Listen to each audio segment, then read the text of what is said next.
Hello, everyone, and welcome to A Better Way of Life. How are you, Maz? I'm very good, thank you very much. Good. Yes. Nice Well, white. even better knowing that I was supposed to be doing a fire walk tomorrow, but they've cancelled it till next March. Ah, I see. I've never done a fire walk.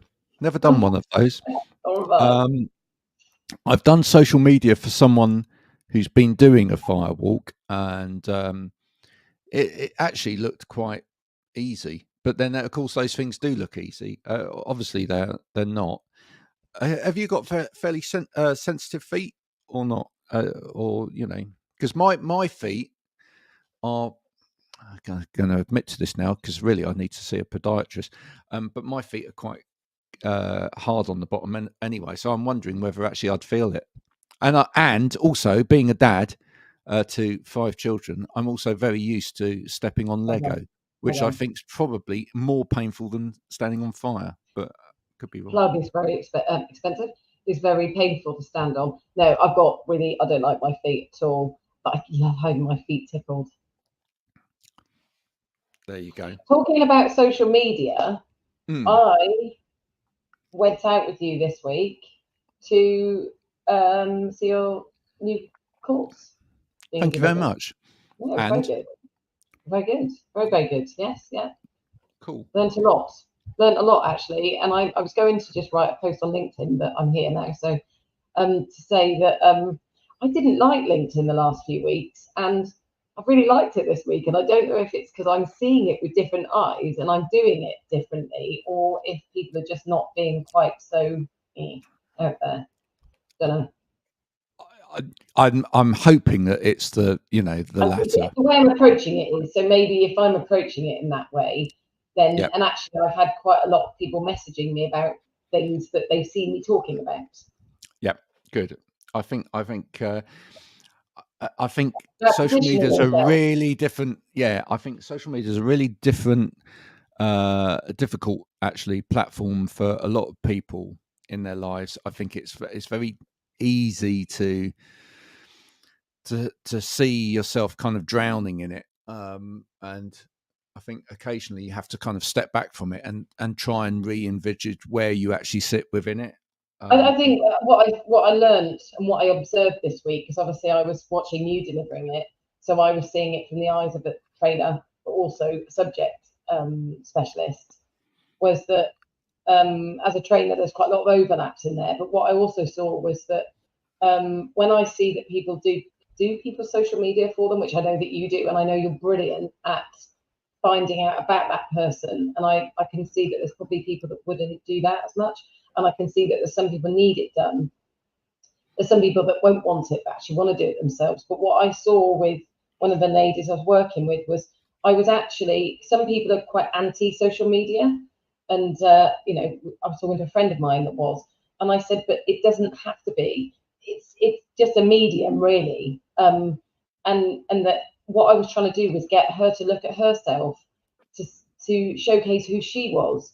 I said, if I had to explain you to somebody, how would you want me to? I said, my mum was the person in procurement and the NHS everybody went to, everybody. So I said, what would you have worded her as? And we were like, oh, the mum of all procurement people or something. And that's what was really interesting, is that I think it's more than just about social media. It's about people looking at how they want to front up and be to their people, and it's a chance to shine. And this isn't about being loud and zany and crazy. Sometimes it's about just being the geek or the nerd or the whatever it might be. I'm not all the things that lots of other people are out there, but I'm authentic. And that's what people see. It is about being authentically you. Absolutely.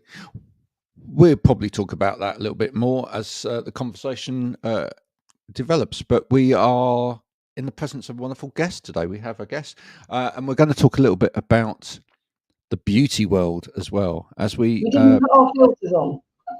No, I haven't got my filter on. I switched on. These because the way I feel about it is that I've earned these wrinkles and I'm keeping that. Because every single one of them means something. But let's bring our guest in, Cassidy, and we'll do a little bit of a sort of icebreaker with her as she comes in. Yeah, Cassidy, thanks for joining us. Hello. Thank you for having me. Where in the country are you? So we are based in Poole, Dorset, right down south, next to the beautiful seaside. Oh, not far from me then, really. So I'm in Somerset, so we're kind of neighbours. Not far. I'm in Salisbury at the moment. I'm from Gloucester. So. Oh, you're really not far then. You're about 45 minutes away. There we go. You see, Come see you and get something done. You'll have to pop in, come see what our education's all about. Absolutely, we should do that. Now, a bit of an icebreaker. I'm going to talk about one of the things that I do, Cassidy, is I do lots of podcasts. I'm on 9 different podcasts, would you believe? And one of them, my own one, is a music one as well. And I had a lovely guest from Nashville only the other week, and afterwards she sent me, and it arrived really quickly. It only took about a week to come from Nashville. She sent me her album and her book. So I just wanted to mention this, but I thought maybe you could talk about maybe what sort of album you or what sort of music you've been listening to quickly. So I'm just going to show us all this. So the lovely Anne Buckle sent me a copy of her album. There you are, Wildwood. But also somebody had illustrated one of her songs. You'll see where this is relevant in a minute, which is called Firefly, and turned it into a children's book. How's that? Lovely. Oh. Yeah. Oh. So this is actually a best-selling children's book as well, and I'll show you some of the lovely pictures. Look at that, right? And it's all about the fact that fireflies last only 21 days from when they actually become fireflies. Before that, they're not fireflies; they're kind of larvae and whatever. But once they're fireflies, they're only fireflies for 21 days. So they have to shine their light very brightly for a short period of time, and actually help change the world with their light. Isn't that beautiful? It's very lovely, isn't it? A beautiful thing. And maybe we can talk about that in relation to beauty in a minute. But there you are. That's Anne Buckle for anyone that wants to know. But what sort of music do you listen to, Cassidy? And do you have music on when you're doing treatments, etc. as well? Treatments, yes. Obviously, I feel like music really helps to set a vibe. So for those with ADHD, you might know listening to your favorite music does help to produce dopamine. Helps with dopamining. So for those that need that bit of help to get stuff done, be motivated, music's a great way to be doing that. Personally, as a business owner, when I need to really get stuff done and focus, I go onto Spotify or YouTube and I put on running playlists because they've all got really high beats per minute and they really help to get things done. Like in your earphones, really loud. Yeah.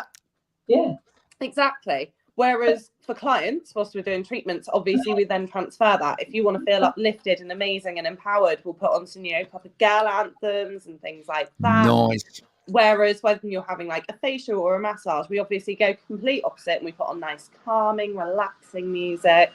So in terms of what I personally listen to, everything. I hate to think what goes through my Spotify's AI trying to work out what to play next, because honestly there is everything from pop rock, there's stuff from 50s and 60s, modern day pop, there is everything on there. So in terms of what I listen to, it could be anything. That's beautiful. I love that. I love how we immediately started bringing the work into that as well. Marianne, anything you've been listening to lately? Do you know, I haven't been listening to stuff so much. I think because I've been out doing stuff. For me, it's generally it will be, well, if I'm in the car, I can listen to podcasts. I can't listen to them anywhere else because I start doing other things and then I don't pay attention. But if I'm doing my work, very loud trance, dance, or 90s dance, or 80s, but it has to be very loud. And I've now realised there is nothing better than a Hoover rave, right? Totally. Yeah. Love it. Absolutely. So and then when I feel like I'm stuck, I get up and have a dance, and then I get back and do my work again. Because sometimes when I'm sort of stuck with something, the dog looks at me like I'm like crazy or something, and I'm like, whatever. But yeah, it's got to be loud, and it's got to be on my headphones. It's got to be going straight. And can I just say, Marianne can actually dance, which I can't. So yeah, we need to see the return of Marianne dancing on social media, because that was great when we did that a month or two ago. One of my 50 million pairs of leggings. So it's really, really good. I've got these colour on today. That colour today. They're like marble effect. Or something. Marble. Something like that. That's they were marble. £2.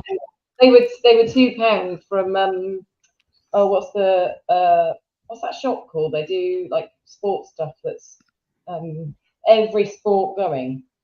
Sports Direct? No, it's not. It's more of it's a French name. Can't think of the name of it now. But they're £2 reduced from 30. I couldn't leave them on the hang up, could I? Yeah. There you go. I'm not au fait with all of the shop names, etc. And of course, we wouldn't want to promote any particular one brand over another here, but unless they were going to give us free leggings. There we go. In which case that would be absolutely fine. So Cassidy, tell us a little bit about your business. Okay, so I opened up Cassidy's Beauty Academy 4 months ago. Very much a labour of love.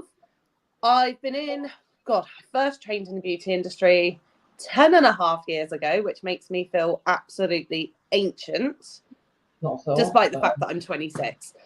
So I first entered the industry when I was 16, went on my first course just a few months after I had turned 16, learned to do acrylics.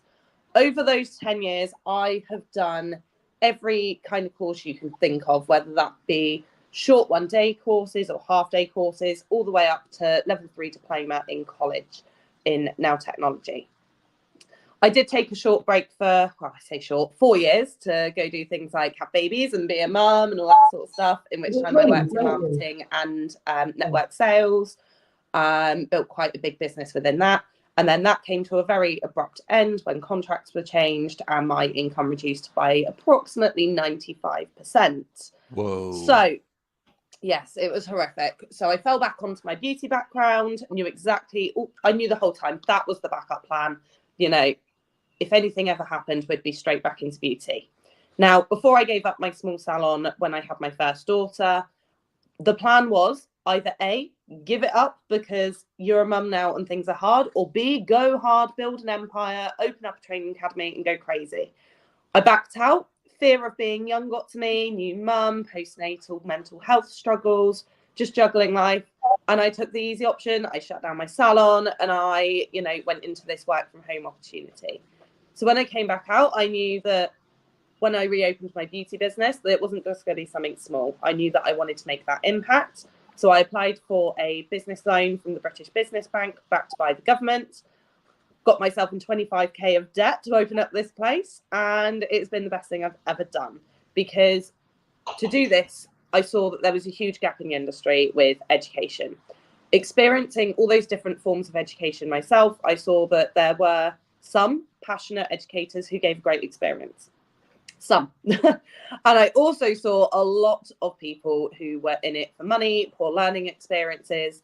I've even done online courses, which one forgot to ask me for an assessment and passed me, which was scary. Like, that's worrying. And then I've also obviously been through a college education, spending a whole year on a diploma with personally little very support. I'm going to be honest. I had undiagnosed ADHD. They basically went, right, here's a folder full of paperwork. You got to complete that within the year. Where do I find this information? How do I fill this out? What do I do? I don't know what I'm doing. So college for me was a real struggle.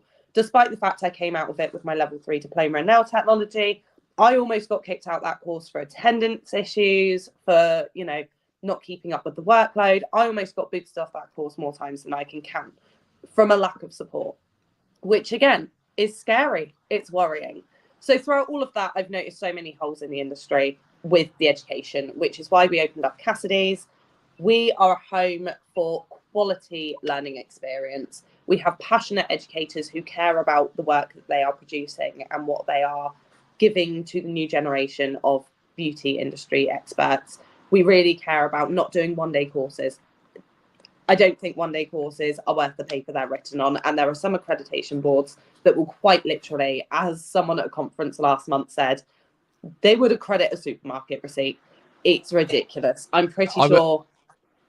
I was going to ask you about this because I did a little bit of research coming into this. So anybody that spends any amount of time on Instagram, if you put in sort of beauty academies, beauty training, whatever, into your search engine, and then look at what comes up, there's so much of it out there, right? And there are literally thousands of people posting about it. And one of the things that seems to come up over and over and over again is these accounts where it's like almost looks like 1 million people have got a certificate and they're standing there with a certificate going like this, and you think the churn there must be immense, but you think, what have these people actually done to get this? There's nothing on there at all about what they've been through to get this certificate. It's basically, it's like, oh, I've got a certificate. I've done this. I've done that. And then actually, because I know a little bit because of working with Marianne, when you start looking at the language, you think, hang on a minute, some of this doesn't make sense. You've even got people talking about, oh, I've done a level 3 AET CPD. What is that? What is that? You know, it sounds like people are like, it's almost like you know, when you go to a car yard and someone's like taken a bit of that, shunted it together and made a car which is actually a complete write-off, and put it out there and gone, that will do, no one will notice. The biggest issue you've got, I'd say one of the biggest issues is that people don't know what they don't know. And so, like, I was just saying to you, Cassidy, that I've written a program. I've written it based on the fact I could see there was a need in the market. And I say a need in the market. That's true. And I then went off. I didn't want to do the CPD route, which I'm not. Am I criticising? I didn't go down that route because I wanted it to be able to sit nicely, because I've got a Highfield centre. I can award people, but I couldn't afford to have it accredited, Ofqual accredited yet, if there's anybody that wants to fund it out there. But I wanted to do it as high as I could, and I wanted to go around the channels. But I am not allowed to call that a qualification. It is not. It's a program. I'm not allowed to call it that, and I'm not going to call it that. But the issue you've got is that when people don't know, they don't know. You see what I mean? So I get and that's why I was saying to you, there's quite a lot of similarities. I'll talk about some of the similarities and some of the differences within the care sector. So in the care sector, so CQC, which is like, is that like Babtac? Is it? Oh, what's the beauty? Who are the regulators for beauty? So technically within the UK, there is no legal regulations for beauty. Legally, you could go do any treatment without a qualification. You don't have to have insurance, but if something happens, you pay it out your own pocket. There is nothing to stop you from doing that legally within the UK, and that scares the absolute bejeebers out of me. There is no regulation board. There is absolutely nothing. Obviously, if you write, so if what I've seen before is people write their programs, so they, let's just say they do their AET with me, so they're award in education and training. They do that with me, and that's their ticket to then be able to go and write a program to be able to go and get insurance. So which is great in a way that there's that. The care sector, you don't need anything whatsoever. You don't need it. You don't even need a training qualification, and there's no standards. There's possibilities out there, but you don't have to. So what you then have is CQC, which is the Care Quality Commission. They're the ones that regulate the care. Okay, so they will come in and then they will look at the care. If then they see that there's a problem, let's go over to training, and we'll start casting aspersions on that. My argument is, well, actually, you didn't actually say what had to be delivered. So actually, it's going to be the Wild West at best anyway. Then what happens is they're now saying, to care companies, why don't you get your people to do their train the trainer? So people, I do the AET, and as I say to people, I will teach you how to teach whatever. I will teach the skills. You still need to be competent in whatever anyway. they're advising people to do train the trainers. So let's just say a company. So somebody yesterday approached me on WhatsApp and said, "Oh, I need some training delivered, but I'm also maybe interested in train the trainer for moving and handling." So I said, "Well, why don't you just if you just do the AET, just do that, and you've got to be what's the word? You've got to be, what did I say it was? Competent. You've got to be competent in all the others anyway." So arguably, I've just done myself out of a whole load of custom. Well, every day of the week, I'm going to do that. Particularly, it's a care sector and they're not rolling in it. But also, why am I going to waste people's time? But also, as I say to people, there's a lot of companies out there offering train the trainers, probably the same in the beauty sector, where they do train the trainers for moving and handling, one for medication, one for something else. But actually, when you look at how much is in there on how to deliver training, it's far less, about half a day out of 2 days, quite often.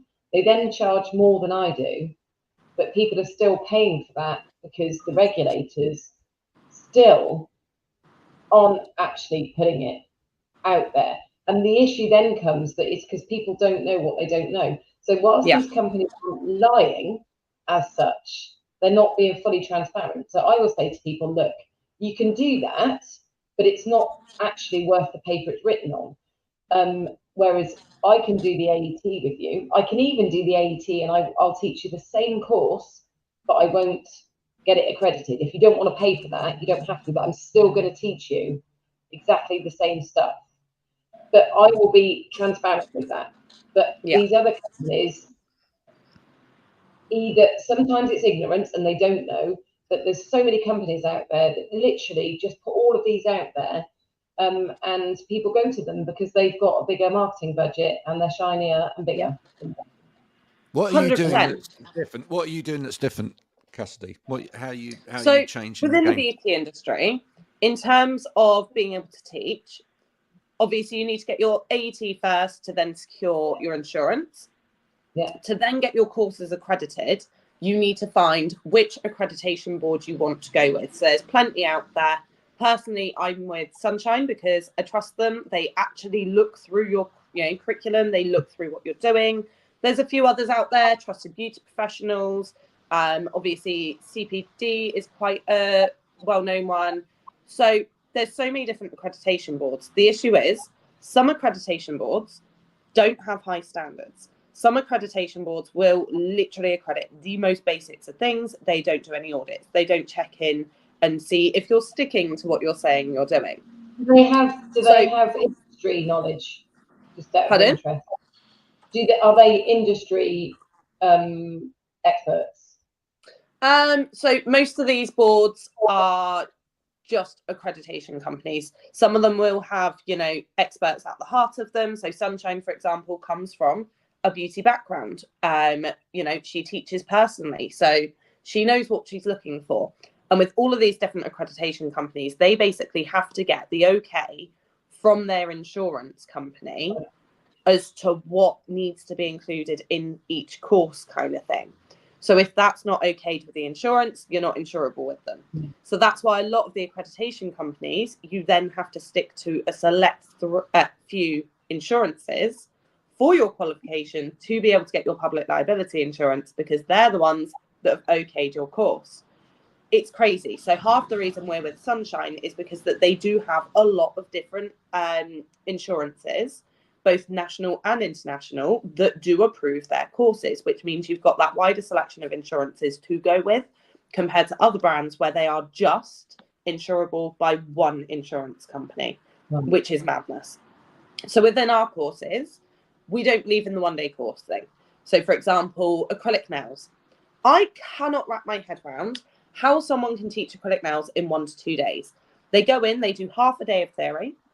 They then have a live client and they sit there and they play around and they do a set of nails on them. And that is their first ever set of nails. And there are people out there passing people on day 1 of that with no prior experience, absolutely nothing else under their belt. Whereas we do at-home theory. So we have an online theory system. So the student home studies all of their theory in advance of their course. And they can have, depending on how far in advance they book their course, they could have weeks or months to study that. They can continually access that to recap it. They're allowed to resit their exam if they fail it. They're even allowed to reset their exam even if they would just like to get a higher mark on that. So we know that they have unlimited access to that theory. They don't have 4 hours of theory time with us. And if they don't take it in plus, so what? They continually get to go over that. And we have an online exam to see that they have retained that information, rather than sitting in a room for 4 hours going, blah, blah, blah, here's your theory. Did you all take that in? Great, cool. Let's put some really harsh chemicals on people now. Like, that to me baffles me. So do that before they even come to us. And then with acrylics, a lot of people in the industry, especially educators, go, why are you taking 2 months to teach acrylics? Well, because they come to me once a week. And the first week, they don't even work on people. We have practice mats, laminated sheets that they practice bead pickup to get the right ratios, to get the right size, to be able to handle that product. And then a week later, they have live model, so that they're not going to overexpose their client to all these chemicals, get it all over their skin, because they've already learned to control it. Then the next week, we work on more techniques. And by the end of it, week 9, we do their in-person assessment, where we have to hit my personal marking criteria, which is based on making sure they hit health and safety, making sure that they're clued up on contraindications and ensuring that they can see the different health things within the nails, making sure that they're safe to go ahead, that they can recognize different things like that, to ensure that they can apply the product safely, to ensure that they are doing a proper client consultation, to ensure that they're finishing it properly, giving the correct aftercare advice, and assessing that they have covered all those different bases. All of our students get a copy of what this contains and what criteria they need to hit, what I need to see from them, so that they've got that knowledge beforehand to expect what they're going to see in their assessment.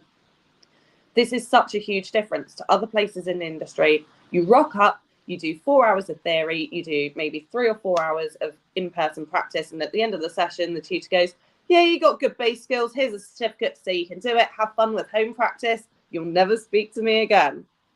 We give them ongoing support. We've got a Facebook support group for our students so that they can access me forever, as long as I'm going, because education doesn't stop when they leave us. They are always going to be developing. They're always going to be changing. And in that group, we don't just give, here's some treatment advice. We also do business advice. We give marketing advice, social media advice. So you're gaining so much more than just an acrylic nail qualification. We cover things like pricing in our qualifications as well. So when you're in here, we'll do a quick little hour session on how to price services, because I don't know if you've seen in the industry recently, there's been the nail tech movement where people are looking at their pricing structures, where they realise that the average nail tech after expenses was working for about £7 an hour, which obviously is like £4.50 under minimum wage, because no one was teaching this. No one knew how to price their services. Everyone went into it blind and was just going, well, so-and-so down the road charges 40 quid, so I'm going to charge 38, so I'm £2 cheaper. So there's so many holes in the industry that within our business, we've then tried to fill. Obviously, we're only 4 months in. We're still developing our courses and going, actually, we want to add this. Actually, this needs to be covered more. 4 months in, we're still going through a lot of, I want to do a bit more of this. We need to do a bit more of this. Students should have a bit more of that. However, in general, we're developing a hell of a lot higher quality than a lot of other courses. Cassidy, can I ask you, is part of this being driven by consumers wanting price? I think most of this has been driven by me feeling like I was absolutely shafted in my education. My first ever course was a 2-day acrylic course, and the work I produced for probably the next 2 years was absolutely appalling. I don't know how I had clients. I don't know how on earth I got to the point I am now, and if I just had a better education from the get-go, I could have built even more of a business than I already have. I could have been even higher quality than I am now. The gaps in the education were sickening, and I had such a bad experience through college, for example, and through other day courses, that I just knew that I love teaching. I developed a love for teaching when I was within my marketing career. I was trusted to deliver training to the whole company of 15,000 people at a time at points in my career there. So I absolutely loved teaching. I knew I wanted to teach people again. I knew I wanted to share my passion for the industry again. Seeing the holes in the industry from where I was coming from, and hearing other people with bad experiences too. Had a lot of people asking me, would you do one-to-one coaching? I'm just not confident. I need so much more help. All that put together really made me know that I needed to come into the industry and make one hell of a dent in it and change the way that education was currently happening. Are consumers to blame though, to a certain extent? Are consumers putting up with stuff in this sector, in the beauty sector, which they wouldn't put up with elsewhere? I mean, you would not go to your dentist and have a dentist put their hands in their mouth and start pulling your teeth out, or doing a root canal and whatever, after they've had like 30 minutes trying to learn how to do it. I think it was such a norm in the industry that most consumers didn't know anything else. Most consumers did not know there was other options available, because most educators were too scared to jump outside the box and do longer courses, because, people are just going to go for the cheaper option of a 2-day course. Why should I, lose all that custom by doing a 6-week long course? Well, because we're offering high quality education. This is where the problem comes. I had a discussion with somebody just yesterday, and it was about the AET. Well, ish. I said the issue is that it generally is done over 3 days. Personally, I don't think it's enough. I used to deliver over 12 weeks for 3 hours. Yeah. That was years ago when I worked for somebody. The issue we've got now is that because so many people are offering it and it's been dumbed down and down and down and down, I would love to offer it longer, but the issue we've got is people not paying. I mean, I think part of that, we had a discussion off air about the fact that the AET, I don't think has got enough in it. I think people do it and go, yeah, I can do everything now. And you're like, no, you can't, actually. Not if you're going to do your teaching well. Yeah. This is it. But it depends. I said to Graham just earlier, I said, yes, it gets it done. You've got the ticket or whatever, but are you doing it well? Hence me writing the new program I've written, because as we said, there's a big gap between the AET and the level 4, which is the next one up. Personally, I think the AET should, I think that there's the delivering training, which is the entry, which maybe should stay there, but I think the elements that I've put in my new program should be in it. There's not enough covered in there at all. Like I cover, but within a thread about neurodiversity. Why? Because I am, and that's a massive thing now. So that's one of the units that I built into the new program was you can't ignore this stuff, the equality and diversity stuff. It can't be ignored legally, but also if you want to do right by the people you're teaching, then you have to do that right. But in terms of, like we were talking about the price thing, so you talked about college. So again, there's quite a lot of similarities. I used to teach health and social care in a college. Very big similarities in terms of the way that people are recruited in. The type of people, it very much bums on seats because you need to get funding. I used to quite often say, seriously, most of these students should not be on this course. But it was because nobody knew where else to put them. We get beauty, hair, health and social care. Put them in those sectors. They'll do all right there, which is complete discredit to the sectors, completely to the people that they will then be looking after, working for, whatever. But we then had very high turnover on those courses. The tutors then had to put the work into people that often didn't want to be there, but you saw that there was people that did want to be there, but you didn't have the time. I spent my first Mother's Day sat in the college, in the car, marking work of students that had we'd handed like 4 assignments in one go, but we had to keep giving them a chance. But there wasn't any support in there for them. And I'm pretty sure that there was people that would fight to do that because they wanted to go, they didn't want to go the A-level route, that would end up being failed by the college. And their parents then would be like, oh, I said we didn't want you to go down this route. And in actual fact, as you just highlighted perfectly, you weren't supported. Yet someone like me could have wanted to support someone like you, but I couldn't, because the whole of the system, it's the same, the construction industry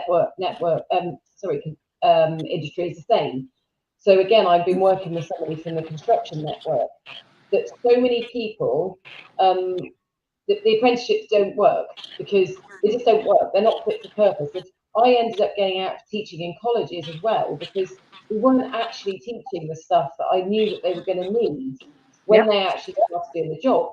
And it's the same with construction. So the apprenticeships very much, thankfully, they're moving more now away, but also saying, if somebody can do their apprenticeship in a shorter period of time because they demonstrate that they can do it, they've been taught and assessed by somebody that is qualified, don't make them wait 3 years or whatever if they can do it. Because you get a lot of people that are neurodiverse that work in that sector, beauty and care, who just go, I don't want to do it because I'm bored. It took me too long. Whereas I wanted to pick up on that and bring it back to where you started with the conversation, Cassidy, which is that everybody needs to do their AET first.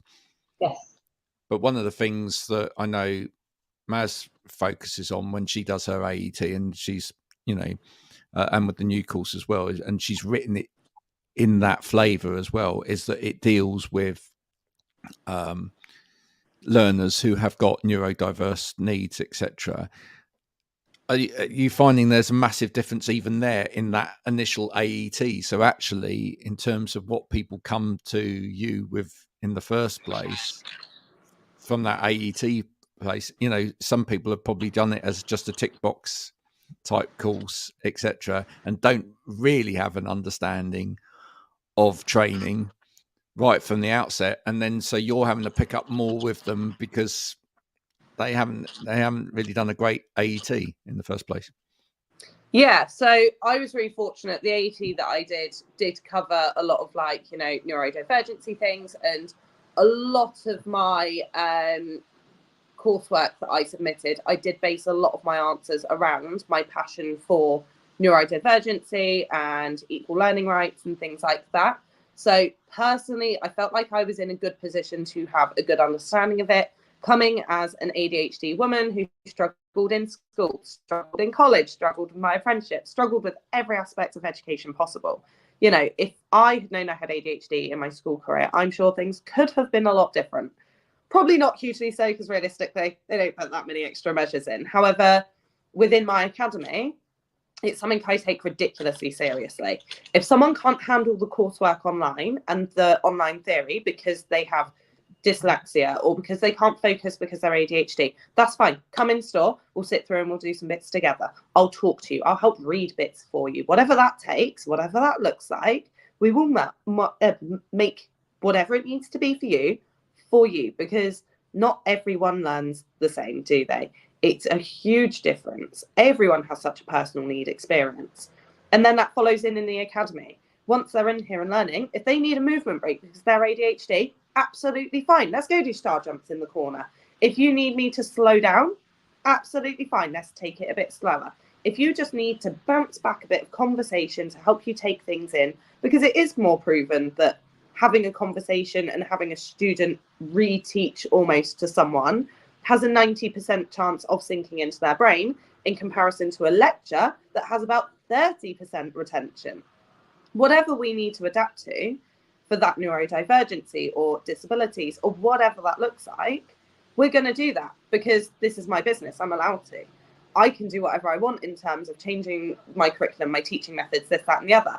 I'm very fortunate that I don't have some big college board going over me going, your student can't get up halfway through a class and go take a quick 5-minute stroll because they need a movement break. What would you do that for?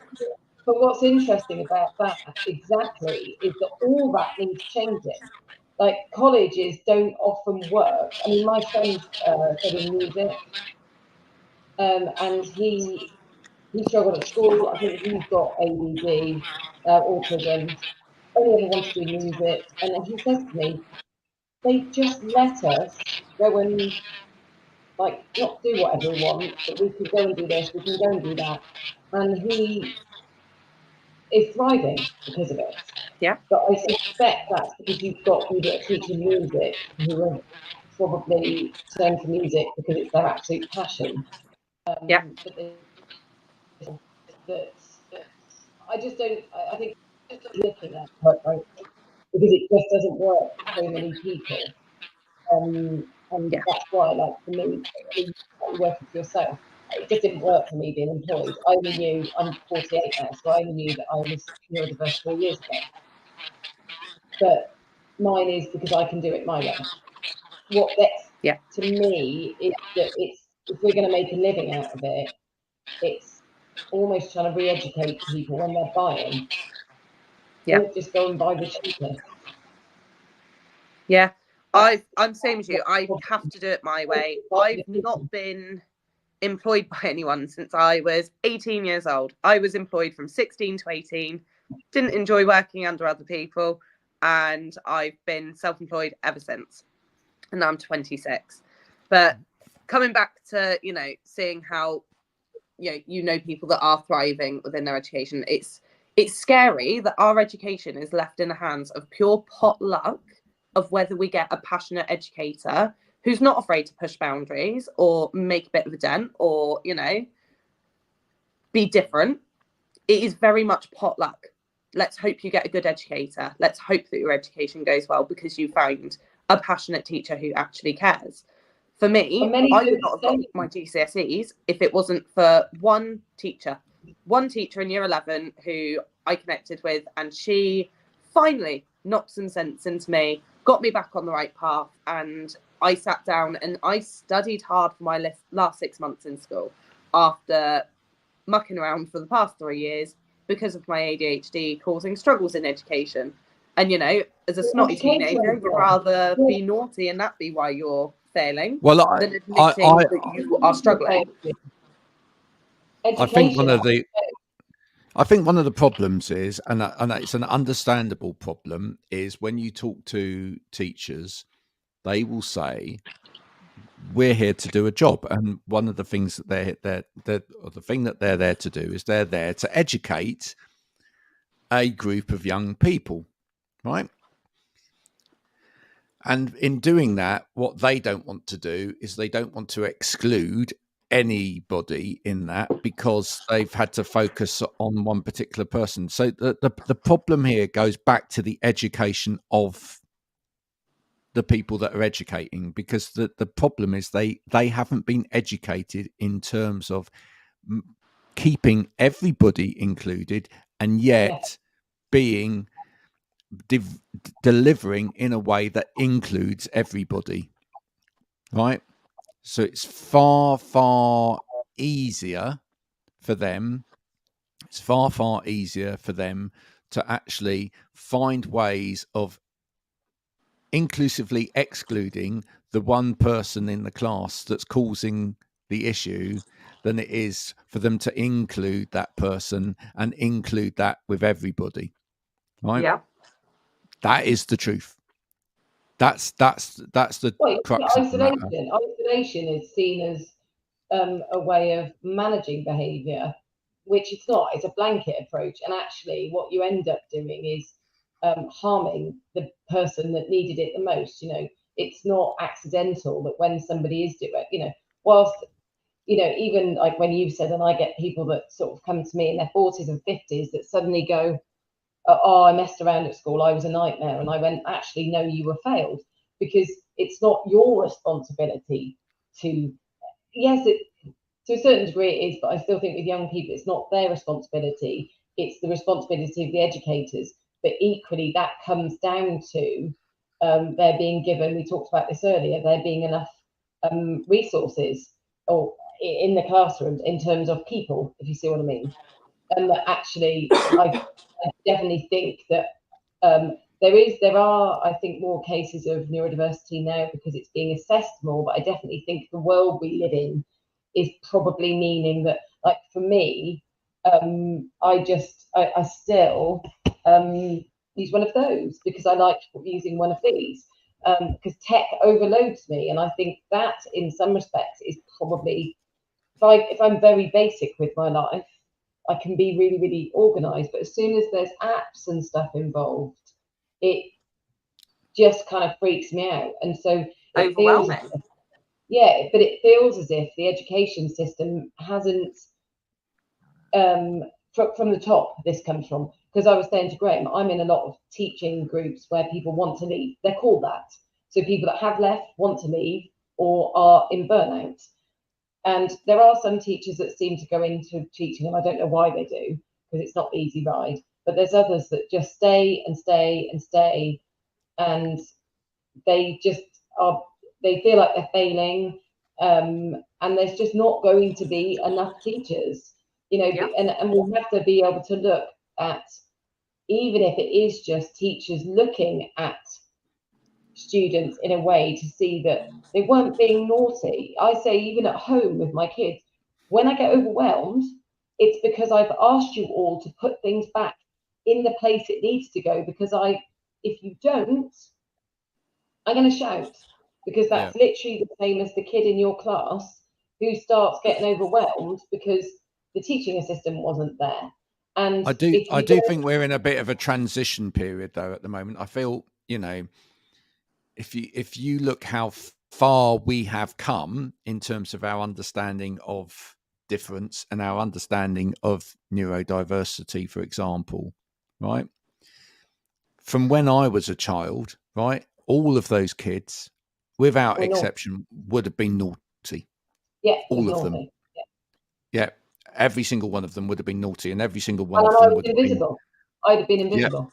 Would have been sidelined out of the classroom and you know and dealt with it in that particular way. So we're getting there, but our systems haven't caught up, and probably the division of monies haven't caught up within that as well. So it's, you know, I definitely think for educators, I definitely think though that we were talking about who pays for what. I mean, I see a big difference in the beauty industry in that people pay crazy amounts for some courses that are like, we're talking like 3,500, I think I read last night. So the care sector won't even pay for it anyway.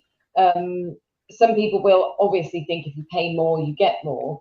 But I would definitely, if I was going to say to anybody, and it's quite funny because I didn't know you had ADHD. It's quite funny. I think that people go into education because they want to make a difference, and the people that do it with passion do it because they want to make a difference, because they didn't have that. But I would definitely say, whether it was an individual looking for a course or whether it was for an employer buying, whether it's the AET or beauty or whatever it is, don't just look at price, actually speak to that person, because so many people I know do their AET online, and then there's probably about a 90% or a 10% completion rate. So absolutely ask, because people, when they're trained with me, I don't market, well, I suppose I do a bit now, market myself as somebody that's neurodiverse, that they say it was the way you did it. It wasn't just what you did, it was the way you did it. And that just buying cheap isn't necessarily going to, it will tick the box, but I teach the same as you do, to be able to do the job well.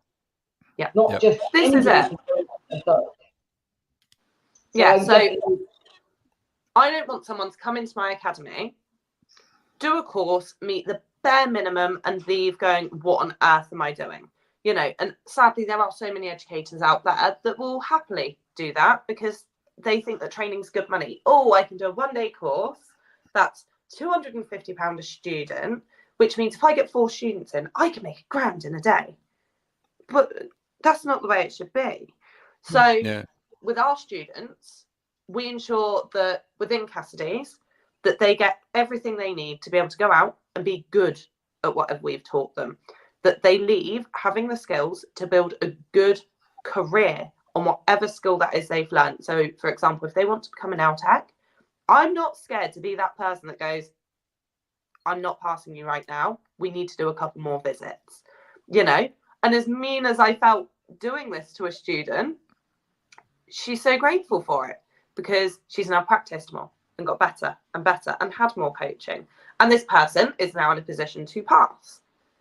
And I'm so happy that, you know, we made that decision to not pass straight away, because at that point, that person wasn't What do in a you think position needs to to change pass. the other side? Because there is that option for somebody to go down the easier route. Is it the regulators, do you think, need? Is that I'm thinking that's where it looks like it needs to change. So whether it's CQC saying that, or whether it's the regulators, because otherwise, if there is the cheaper option, people are going to take it, aren't they? Because they're not going to know that stuff.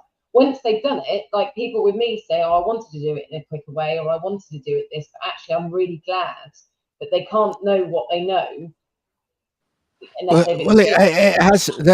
There's only two things that will ever change this ultimately, and the two things are either we in this country become more like America, right? And I don't want to go into this in great detail today, but certainly in the sector that I came from, if you look at it in America, it's completely different, because actually, if you don't do a good job of doing those workplace assessments and etc., you'll get sued. Yep. You will get sued, and therefore you have to do it well, and you have to know your stuff, because and you can't get your insurance unless you know your stuff and you can prove your stuff. So either that, or like with dental nurses, for example, which I do know about, they all belong to the GDC, right? Well, they should and the GDC will say, well, you've got to have this, and you've got to have that, and you've got to prove there is the Society for Education and Training, but you only have to be a member of that if you work in a college. So I was a member, and it was great, because you had to show CPD and things like that. But I still have this conversation out there with people about people that are trainers that are out there in other sectors that say, oh, you shouldn't have to have a training qualification. And I'm saying, why not? If you want people to learn from you, why should you not learn how to do what you're doing well? And to me, it should be that I really honestly think it should be that people should have to be, you should have to have your AT, and you should have to be a member of the Society for Education and Training, and then demonstrate your CPD, because people will get their CPD for their industry knowledge, but not in terms of the training. So like I said, I've written this program because I think people should. They should. You don't have to refresh your AET. Should you? Absolutely, you should. Absolutely, you should. Because otherwise, people just get it, and like we said, the varying levels of how good that is delivered. I mean, you can be taught it online by a computer. Really? Well, so I think it's continually perpetuated by social media as well. So going back to the beginning of the conversation, when I said that I looked on social media, if what I really would like to see from people coming out of a beauty academy isn't hordes and hordes of people holding up a certificate going, I've got my certificate, right? Because that doesn't prove anything, right? Yeah. The only thing that would actually prove anything is actually if I then heard success stories from how competent they are actually out there, right? So 100%. And this is something that we like to reshare as well. So we like sharing these success stories. We like sharing, week 1 of the accredited course, this is what we did. Week 2 of our accredited course, this is what we did. Sharing, little step by steps. When our last lot of accredited students qualified, we posted up a nice photo of, this was her first set with us, this was her assessment set, and another see how far they've traveled. An assessment set. Look at that growth. And you think, that first ever set they did, some people are passing people doing that. They do that one set and then they pass them. And then you look at the difference of what they've produced after those 9 weeks with us, of being coached and helped and supported. And you go, wow, so much can happen in 9 weeks with the right support compared to that one day. I definitely think people need to take more responsibility. So I think if you're going to be providing a service, whether it's nails, beauty, whatever it might be, is that you need to be, so even if people are learning how to teach from me, if you're going to be learning, I think you need to then be thinking about the respect you want to give to the people that you're going to be providing a service to. And so that then means investing in yourself, which actually then means don't just go for the cheapest course. If you want, my biggest bear before we go is that if you're expecting people to pay good money for your service, then surely you should invest in yourself, which isn't necessarily the cheapest course. Like otherwise, why should somebody? Exactly. Absolutely. And on that note, from the best, which is you and me. It's been a fantastic conversation. Thank you. In kind of summing up today, I'd just like to say, folks, just remember, beauty is for life, not just for Christmas. So if you're, if you are thinking about entering a career in beauty, think about doing it the right way, because basically you've got to stake a reputation on that for the rest of your life. You can only grow a business as well as the education that you have in that 100%. And these £20 online courses where you read a manual and you go, this is one set I did, and they go, cool, tick, pass. That's not the way to do it. Yep. We've all seen, and we'll all remember this. We've all seen those memes on Instagram or whatever, where someone's done a tattoo on someone and said, well, and someone's holding up a picture, go, this is what I wanted, this is what I got, and it's like, it's a picture of. The other side of it is good, I think, is if you get someone like me, someone like Cassidy, that I don't mind if people come and ask me for advice about what they should look for. They might not even choose me. Somebody this morning asked, and I said, this is what you should be looking for. Come to me if you want to, but actually, I just don't want you to go somewhere else and get it. And that's the side of 100%. Is when somebody will say, I'm not expecting you, because somebody might not be near you. They might not be able to. Is to actually go to somebody that won't just try and sell you that. They'll actually try and educate you about what you should be looking for. Having said all of that, I'm going to, because it's not both of you two, I'm going to do the sales thing. If you want to do this properly, go to Marianne for your AET, go to Cassidy for everything else in terms of beauty, and then you'll be sorted. It's as simple as that. Why go anywhere else when you've got two people here that can do it? I'm a new program that's a level up from the AET that actually plugs the gaps for trainers who don't have the time or the inclination to do level 4. There you go. Folks, thank you very much for listening. Thanks for joining us in this conversation today. I hope you've enjoyed it. We'll be back next week with more of the same. Until then, be safe out there. And remember, as I say, if you're going to go into beauty, you know who to talk to now. Bye for now.